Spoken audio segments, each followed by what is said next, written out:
Hai, kembali lagi dengan saya Maya Wulandari. Pernahkah kalian mengunjungi hutan? Nah, apa yang kalian lihat di sana? Kalian mungkin akan melihat barisan pepohonan yang lebat dari mulai rumput, semak belukar, dan ada juga hewan yang berjalan di darat dan di udara seperti burung, serangga, dan masih banyak yang lainnya. Bukan hanya itu, di hutan juga pasti ada tanah, udara, air, dan cahaya matahari. Semua itu adalah bagian dari ekosistem hutan. Nah, apa sih ekosistem itu? Ekosistem adalah kumpulan makhluk hidup atau biotik dan benda-benda tak hidup atau abiotik yang saling berinteraksi dan bergantung satu sama lain. Komponen biotik terdiri dari manusia, hewan, tumbuhan, dan berbagai mikroorganisme yang tidak terlihat. Sedangkan komponen abiotik adalah cahaya matahari, air, udara, bebatuan, dan juga tanah.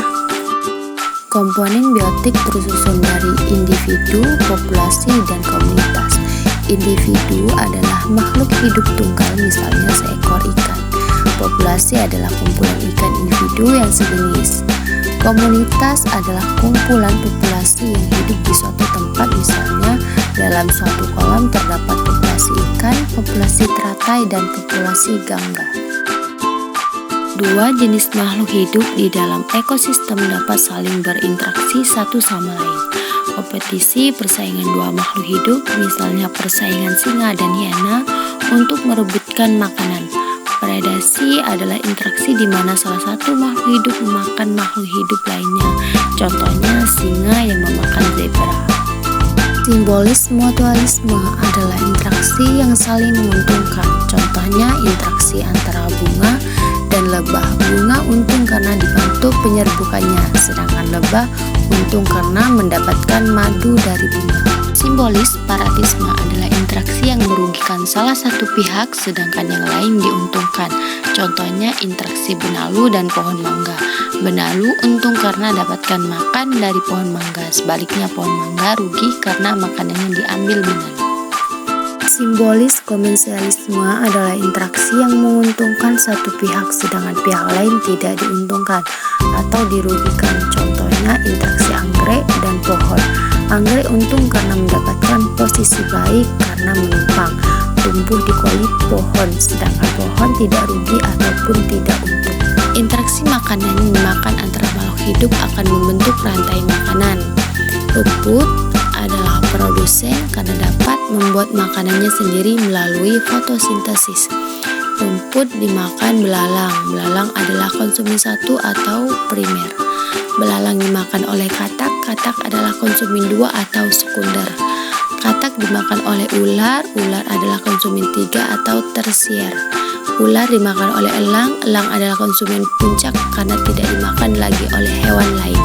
Terakhir, sisa hewan atau tumbuhan yang mati akan diuraikan oleh pengurai atau dekomposer seperti bakteri, cacing, atau jamur. Ekosistem bukan hanya hutan loh, ekosistem banyak jenisnya. Ekosistem alami terbentuk secara alami tanpa tercampur tangan manusia. Contohnya hutan, sungai, dan laut. Ekosistem buatan dibuat oleh manusia. Contohnya kolam, berenang, dan sawah. Ekosistem juga dikelompokkan menjadi ekosistem darat dan ekosistem air. Ekosistem darat ada banyak contohnya. Yang pertama yaitu ekosistem hutan hujan tropis yang memiliki curah hujan tinggi dan lembab. Jenis hewan dan tumbuhan di hutan ini sangat beragam.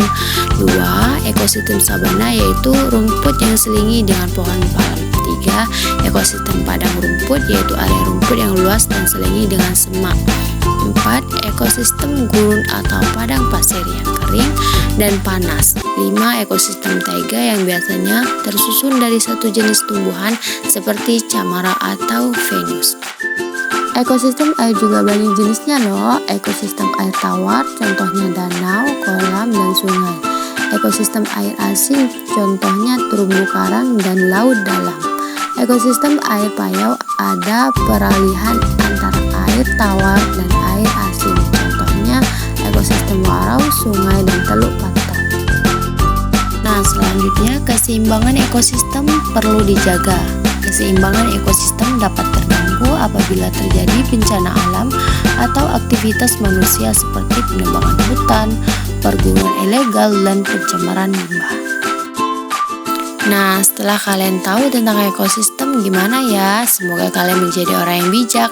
Kamu bisa membantu dengan cara memelihara keseimbangan ekosistem. Mudah kok, kita bisa mulai dengan membuang sampah pada tempatnya dan mendaur ulang sampah atau menanam pohon. Kalau kalian diminta memilih, kalian lebih suka jalan-jalan ke gunung atau ke pantai nih? Coba komentar ya. Tapi kalau jalan-jalan jangan buang sampah sembarangan di sana ya.